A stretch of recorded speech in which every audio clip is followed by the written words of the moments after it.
కృష్ణా జిల్లాలోని రామాపురం అనే చిన్న గ్రామంలో ఉండే చంద్రిక డిగ్రీ వరకు చదివింది. హరిత ఇంటర్ పూర్తి చేసింది. ఇద్దరికీ చదువుంది, తెలివుంది. కానీ ఉద్యోగాలు లేవు. వాళ్ల తల్లి సుజాత ఇళ్లల్లో పనిచేస్తూ 2 పూటలా తిండికి ఎలాంటి ఇబ్బంది లేకుండా చూస్తుంది. సుజాత ప్రతిరోజూ తన మనసులో, నా కూతుళ్ళు ఇంత చదువు చదివారు, వాళ్లకి మంచి ఉద్యోగాలొస్తే నేను కూడా కాస్త ప్రశాంతంగా బ్రతుకుతాను అనుకుంటూ తన పనికి వెళ్లేది.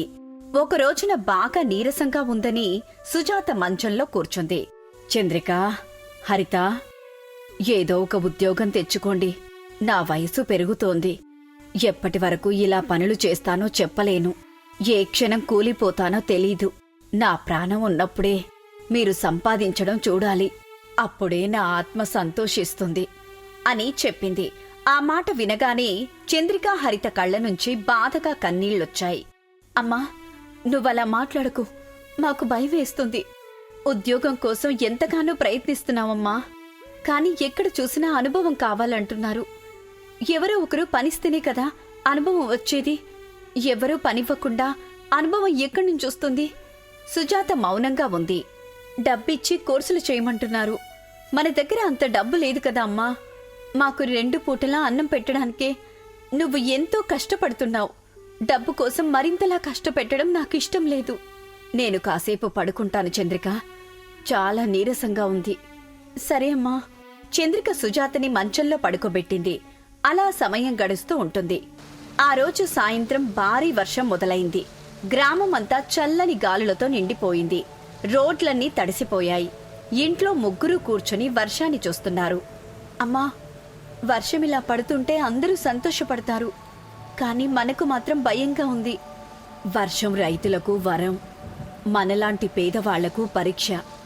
వస్తానని చెప్పి మరీ వస్తున్న వాన చుట్టాల్ని వద్దని చెప్పలేం హరిత అని సుజాత చెప్తుండగా హరిత కల్పించుకొని హుషారుగా, ఈ వర్షంలో వేడివేడిగా మొక్కజొన్న పొత్తులు తింటే భలేగా ఉంటుంది అని చెప్పింది. సుజాత బాధగా ముఖం పెట్టింది. ఇప్పుడు మనం అలాంటివి కోరుకునే పరిస్థితిలో లేము. అర్థం చేసుకో. అమ్మ ముందు ఇలాంటి మాటలు మాట్లాడితే ఇంకా బాధపడుతుంది. బాధ లేదు, ఏం లేదు అని సుజాత వెళ్ళింది. చంద్రిక, హరిత మాట్లాడుకుంటూ ఉండగా సుజాత డబ్బులు, గొడుగు తీసుకుని వచ్చింది. వాళ్లకి ఇచ్చింది. ఈ గొడుగు పెట్టుకుని ఇద్దరు జాగ్రత్తగా వెళ్లి ఇచ్చిన డబ్బులకు ఎన్ని మొక్కజొన్న పొత్తులొస్తాయో తెచ్చుకొని తినండి. వెళ్ళండి. హరిత సంతోషపడింది. ఇద్దరూ గొడుగు పెట్టుకుని వర్షంలో ఇంటి నుంచి బయలుదేరి గ్రామం నుంచి పట్టణానికి వెళ్లే రోడ్డు వైపు వెళ్తుంటారు. ఒకచోట చాలా మంది వర్షంలో తడుస్తూనే రోడ్డు పక్కన కాల్చిన మొక్కజొన్నలు కొనుగోలు చేస్తున్నారు.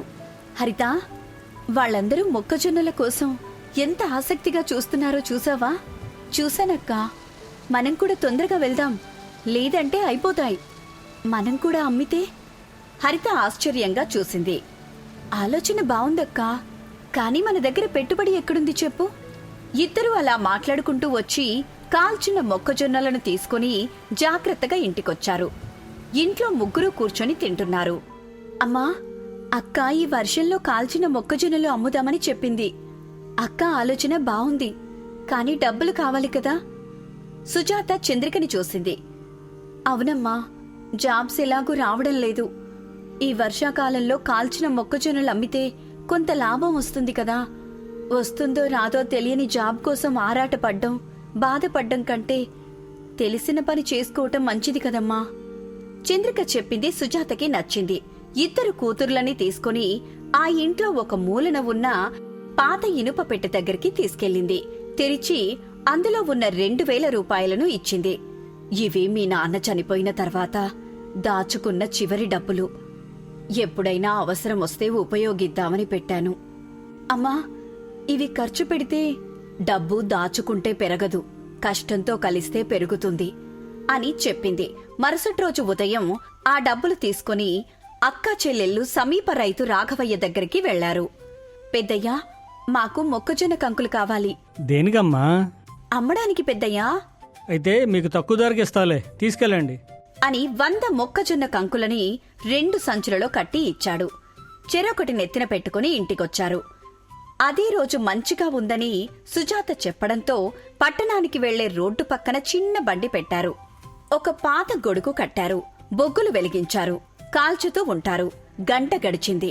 2 గంటలు గడిచాయి. ఒక్క కస్టమర్ కూడా రాలేదు. అక్కా, మన డబ్బులన్నీ పోయినట్టే అని దిగులు ముఖం పెట్టుకుంది.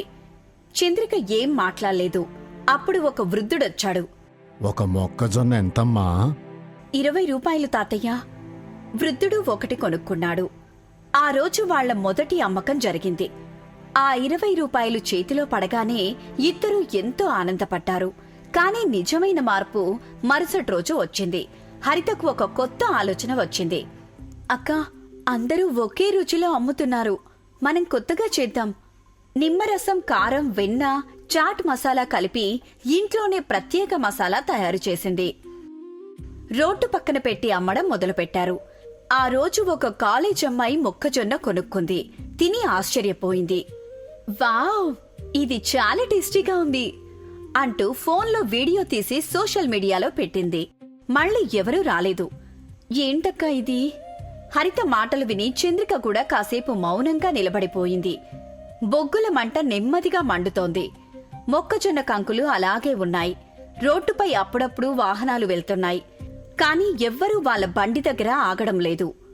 తొందరపడకు హరిత, మొదటి రోజే కదా. మన గురించి ఎవ్వరికీ తెలీదు. కొంచెం ఓపిక పడదాం. అంతలో ఆకాశం ఒక్కసారిగా మబ్బులతో నిండిపోయింది. భారీ వర్షం మొదలైంది. రోడ్డు మీద వెళ్తున్న వాళ్లు ఎక్కడ పడితే అక్కడ తలదాచుకోవడానికి పరుగులు తీశారు. అప్పుడే ఒక బైక్ మీద అరవింద్ వచ్చి ఆగాడు. ఒక మొక్కజొన్న ఎంత? 20 రూపాయలండి. ఒకటివ్వు. చంద్రిక వెంటనే వేడివేడిగా కాల్చి నిమ్మరసం, కారం, ఉప్పు రాసి ఇచ్చింది. అరవింద్ ఒక ముక్క కొరికాడు. అతనికి నచ్చింది. వావ్, చాలా బాగున్నాయి. ఇంకా 2 ఇవ్వండి. ఆ మాట విన్న హరిత ముఖంలో చిరునవ్వు వచ్చింది.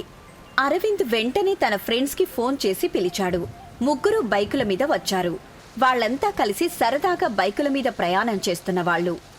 10 నిమిషాల్లోనే 5-6 మంది వచ్చారు. వర్షం మరింత పెరిగింది.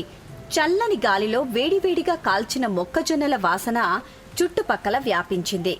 ఒక్కసారిగా వాళ్ల బండి ముందు చిన్న క్యూ ఏర్పడింది. వారం రోజుల్లో క్యూ పెరిగింది. సంపాదన పెరిగింది. సుజాత కూడా ఇళ్లల్లో పనిచేయడం మానేసి కూతుర్లకి సహాయం చేయటం మొదలుపెట్టింది. నెల రోజుల్లో రోజుకు 1000 రూపాయలు పైగా లాభం రావడం మొదలైంది. ఒకరోజు వర్షంలో ఖరీదైన కారులో స్వాతి అనే మహిళ వచ్చింది. చంద్రిక కాలేజీలో చదివిన పాత స్నేహితురాలు. స్వాతి పెద్ద వ్యాపారవేత్త భార్య. చంద్రిక, నువ్వేనా? అవును స్వాతి, ఎలా ఉన్నావు? డిగ్రీ చదివి చివరికి మొక్కజొన్నలు అమ్ముతున్నావా అని వెటకారంగా నవ్వింది. ఆ మాట చంద్రికను బాధపెట్టింది. కాని సమాధానం చెప్పలేదు.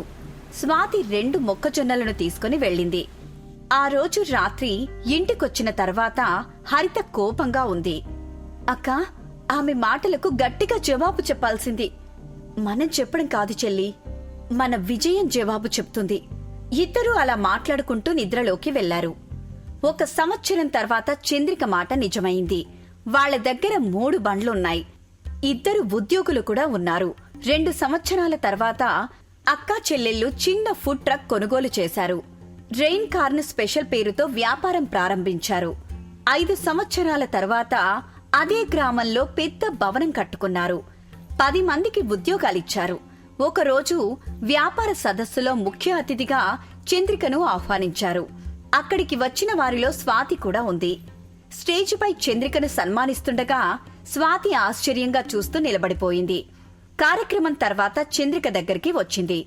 నన్ను క్షమించు చంద్రిక, ఒకప్పుడు నిన్ను తక్కువగా చూశాను. చంద్రిక చిరునవ్వు నవ్వింది. ఏ పని చిన్నది కాదు స్వాతి. చిన్న ఆలోచనను పెద్దదిగా మార్చేది మన కష్టం అని చెప్పి ఆటోలో వెళ్లిపోయింది. ఆ రోజు సుజాత తన కూతుళ్లను చూసి గర్వపడింది. ఒకప్పుడు 2000 రూపాయల కోసం ఆలోచించిన ఆ కుటుంబం ఇప్పుడు లక్షల రూపాయల వ్యాపారం చేసే స్థాయికి చేరుకుంది. బయట మళ్లీ వర్షం పడుతోంది. కాని ఆ వర్షం ఇప్పుడు వాళ్లకు కష్టాలను కాదు, అవకాశాలను గుర్తు చేస్తోంది. పరిస్థితులు మనల్ని పేదవాళ్లుగా చెయ్యొచ్చు, కాని ఆలోచనలు, కష్టం, పట్టుదల మనల్ని విజయవంతులుగా చేస్తాయి. నిజమే కదా?